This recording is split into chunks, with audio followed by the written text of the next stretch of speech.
What's up, Email Geeks? Welcome back to another Feedback Friday. This week with Chris from AWeber. How's it going, Matt? Chris? Oh, it's going well over here. Oh, very nice. Tell us a little bit about yourself. I am the Chief Product Officer at AWeber. I've been there for about 6 years, and I love email. This episode is sponsored by Influence. From subject lines to pre-header text, call to action button placement, email content, header images, and more, you can test up to 5 versions of an email with the Influence marketing platform. Get a demo at the link below. I've done a bunch of personal projects with email that I'm super proud of.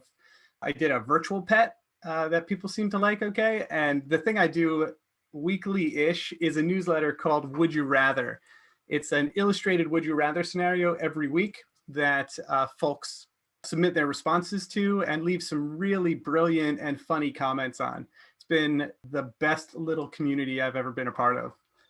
Oh, and I'm a really big, really good emails fan, not to fawn too much, but I love what you all are doing. Well, thanks so much. We love what you are doing. I'm trying to like just put all your side projects on the screen. There's probably like 100 different ones. So, but I think this is maybe one of the more longer running ones, the Would You Rather project. Yeah, I have a short attention span normally, except with Would You Rather.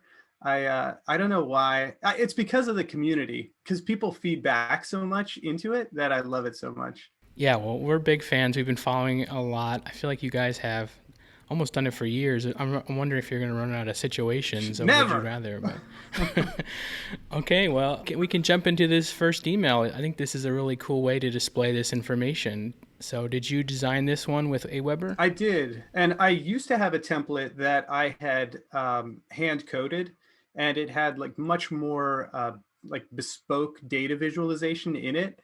But it was just getting to be too much for me to manage every week to do a different data viz and manage everything so it worked just the way I wanted. So I'm actually using nobody get super furious with me for this, but a drag and drop template to build out this email.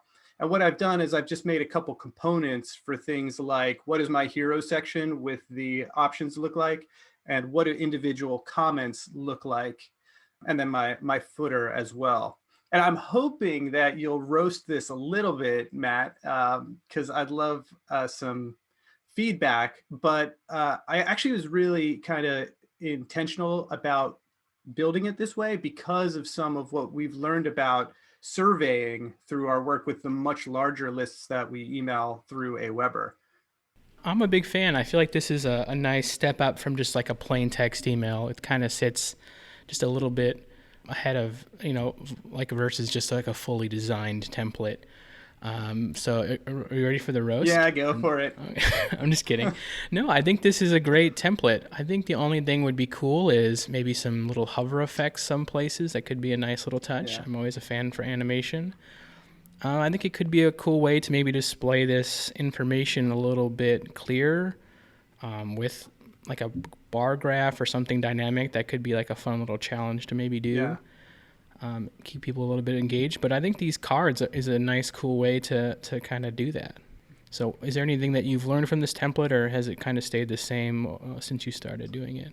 One of the biggest things I learned, and something that I think other folks could adopt when they're sharing UGC like this, because these comments are user-generated content. It's the community leaving their answer and why they left it. And I found that people got really stoked when I would include their comment and a link to like their Twitter profile or Instagram. So you'll see like there's an opportunity in the survey that people click through to leave a contact, either Instagram handle or Twitter handle or something.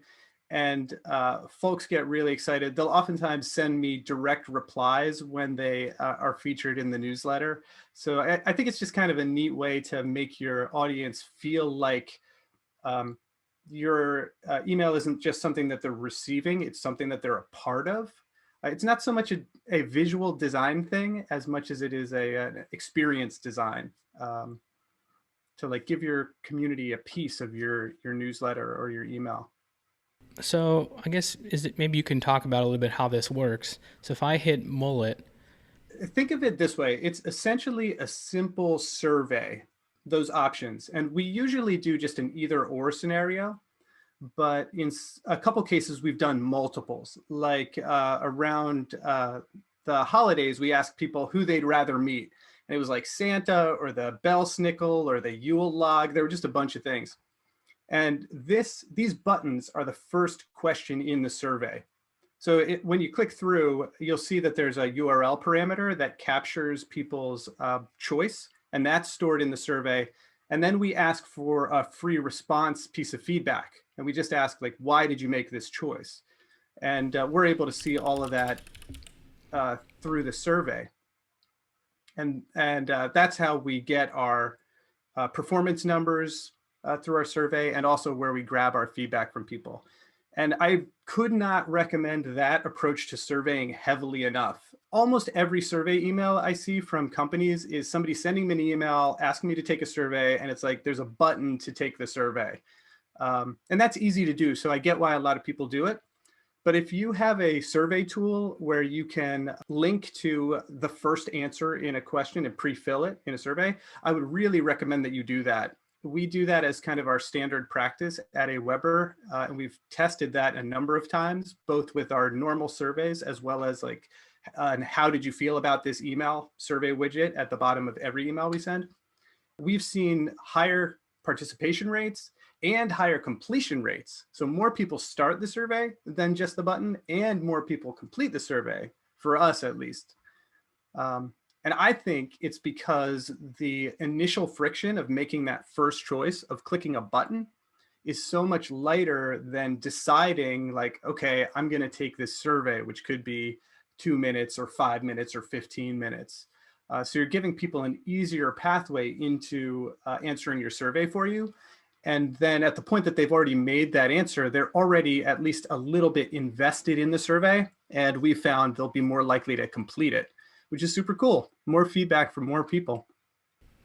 Yeah, I like the simplicity of that. I think you're right. Just pressing a button is the right way to go and ask any additional questions. That's kind of why I am hesitant to always recommend people trying to bring survey questions into an email and using some interactive form.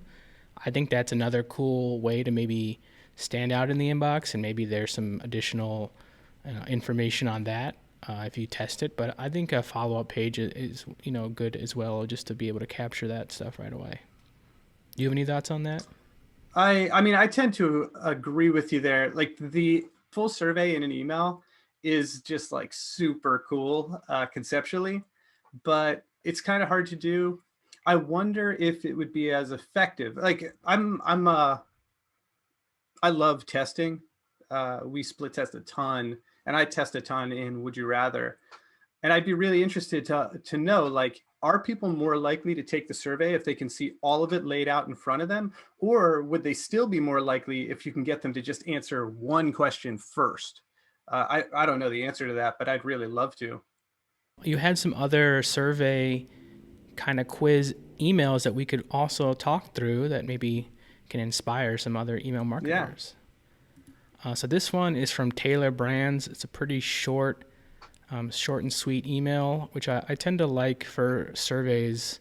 Just a pretty dedicated email with like a catchy subject line, either triggered maybe post-purchase or depending on maybe some action to get people to fill out a survey to learn a little bit about their audience. When I saw this, I was trying to look for an example of like what I think of as a traditional survey email done really well. And I thought this did a traditional survey email really well. Like they're really clear about the fact that they care about your opinion in that headline. They're also really clear about the fact that they value it so much that they want to give you something in return for sharing it, which I think is really important. If you have some sort of benefit you can give back to your audience for taking the time to share their opinion, I think that's good. And it will generally increase your participation. And also just visually, I thought it looked really fun and striking. Like the hero imagery is just pretty rad without being overwhelming. I share this to say that like I think this is a really great example of one of these survey emails, but I think it can be even better if you include that first question in the email. I think you're right. I think it could be hard depending on exactly Sure. what that first question is potentially, but I do think some of the emails that we've seen where, yeah, that first one is just a very simple, I don't know, star rating or, up or down, thumb or something like that. It definitely catches your responses. And once people are on that landing page, they might be more interested in answering a few more questions. But I think you're right that the simplicity of this one I stands also out. feel like, and I know like there are strong opinions on either side of this, but I think that most surveys could probably stand to be a little bit more fun and interesting, because I think sometimes when it comes to email and when it comes to surveys, we have this idea that like people stop being people when they're reading our emails or participating in surveys. They become like commerce bots that we're trying to get to perform the act of commerce, or survey participant bots who are trying to get to complete a survey, when that's not the case. Like, there's still people who just happen to be checking their email or taking a survey, and people like being entertained. They like having to think and play small games and have fun. I think that there are some opportunities for us to increase our engagement with our users through surveys by just making the entry point to it a little bit more fun, like asking them something unexpected. Say, like, I care about your opinion, and then the first thing that you ask them about their opinion is something unexpected, like a simple either or choice, or something like that. Yeah, I think to that point, I think it shows that email is more of a relationship, and in a relationship, you might check in from time to time and try to get some feedback on, is our communications relevant? Were you happy with that product? So I think anything fun that you can bring and make it a little less formal, less that you're just a number trying to optimize, that Yeah. they're trying to get like a sales goal. And I think with this messaging too, it's pretty clear that there's an incentive for you to fill out the form and that they're interested in learning more to better serve you as a customer. So that's cool to see.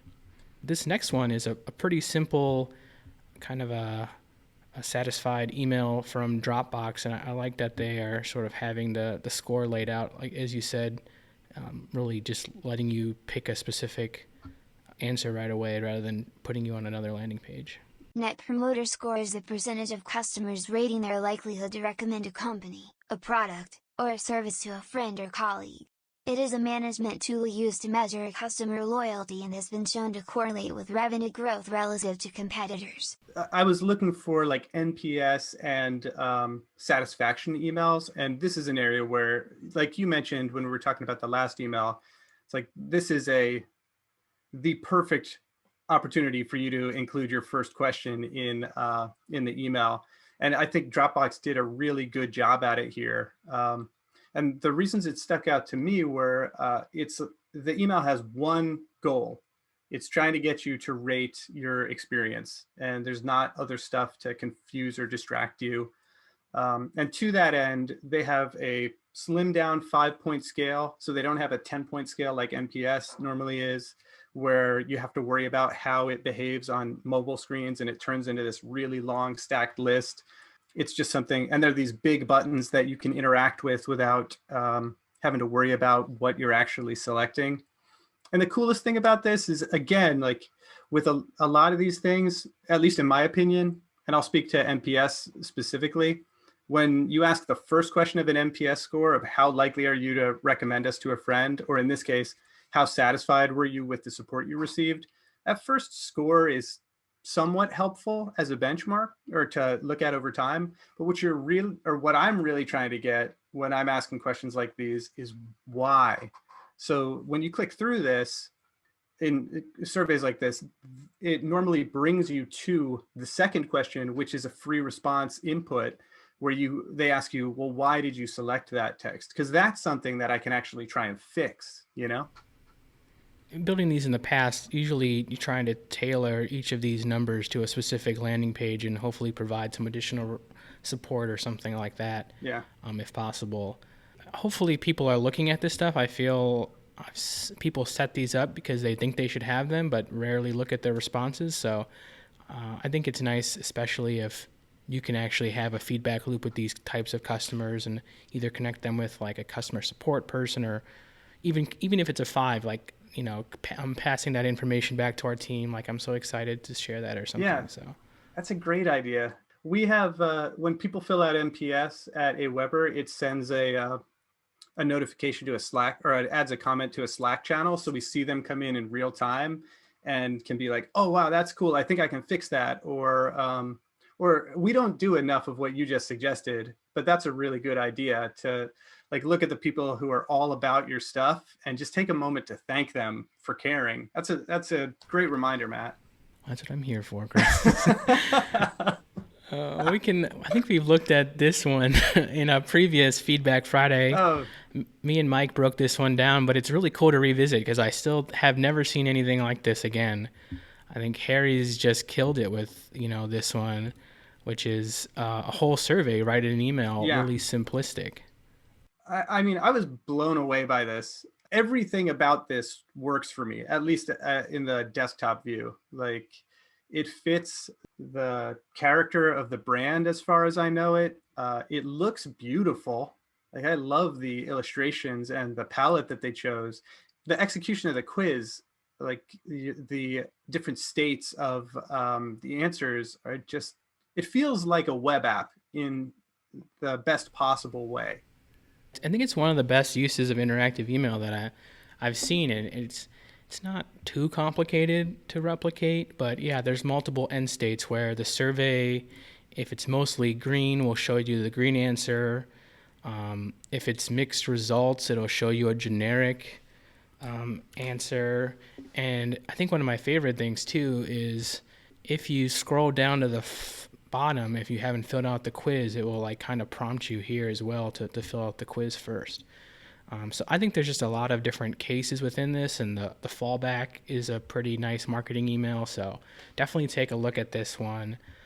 Maybe inspire something on your brand, but there's a lot of different lessons to learn with this one outside of, it being a survey.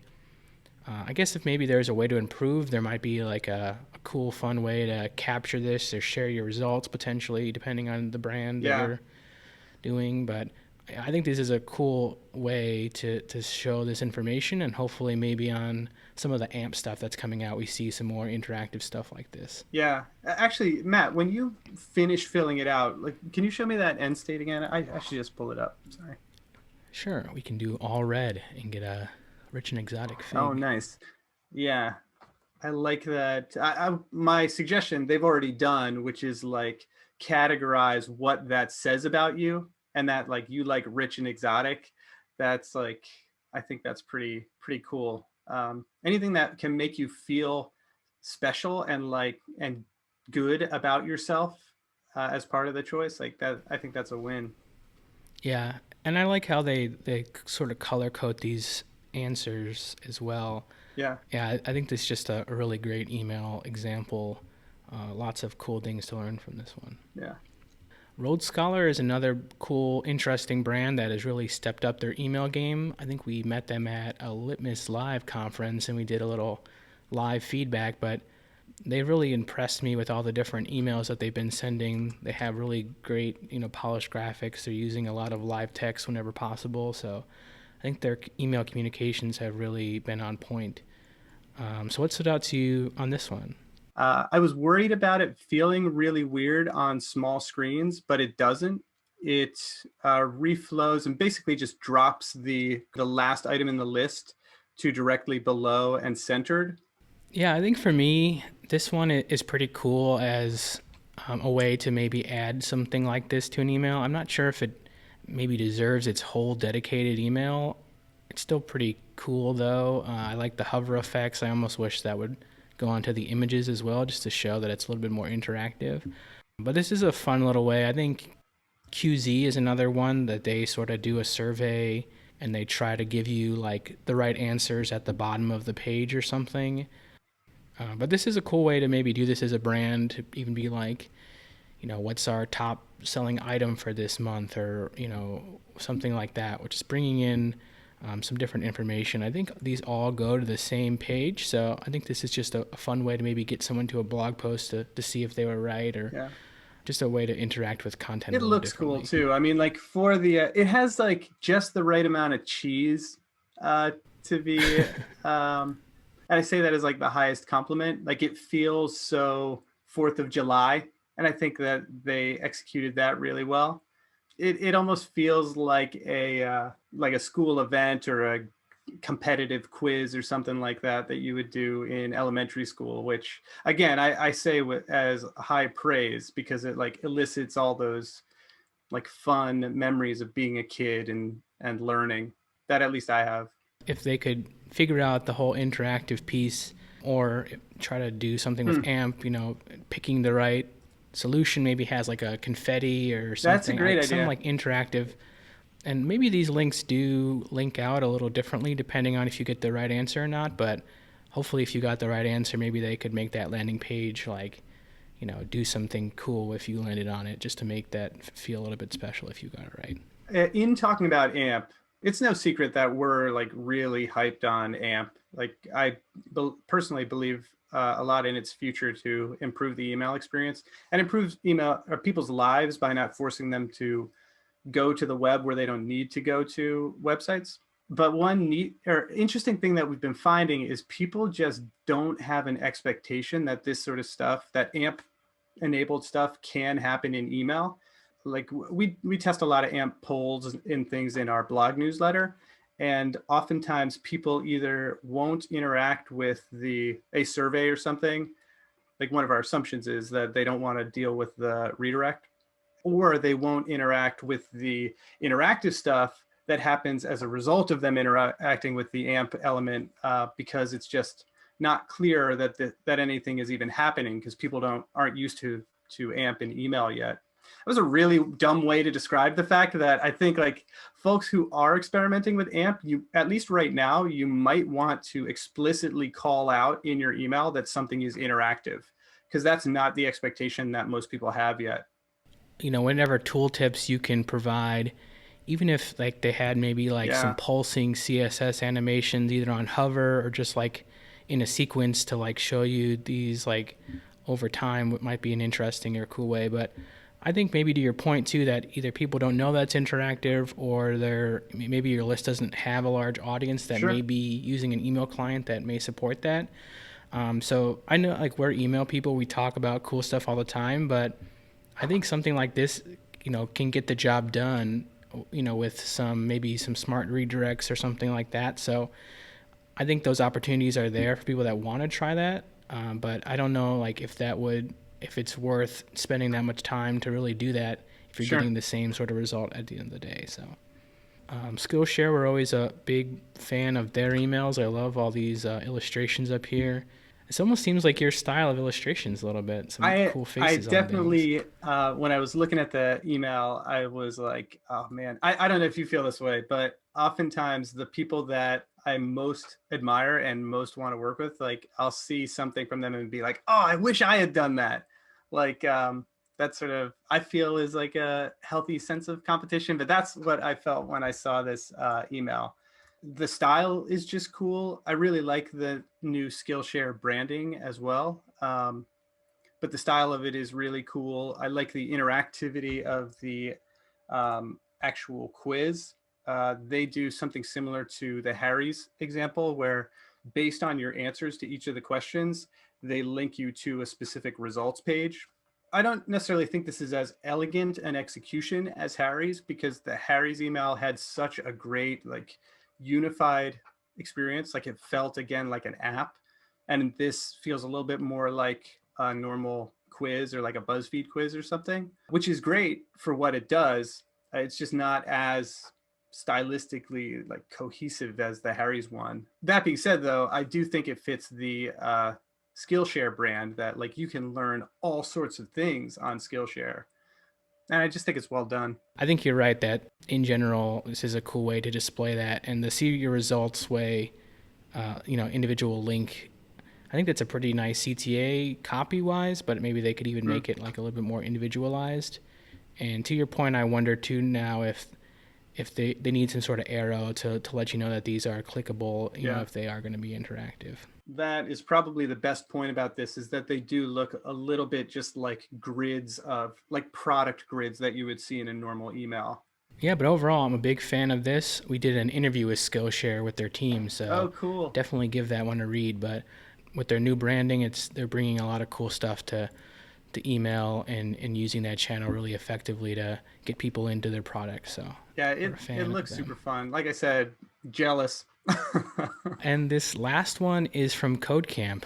I did not register my kid at CodeCamp. I don't know where exactly who submitted this email, but I don't know who Isabella is. But this is a fun way to show results because I think we've seen a bunch of emails of getting actual inputs into surveys, but this is a nice little one to maybe show your results from a survey.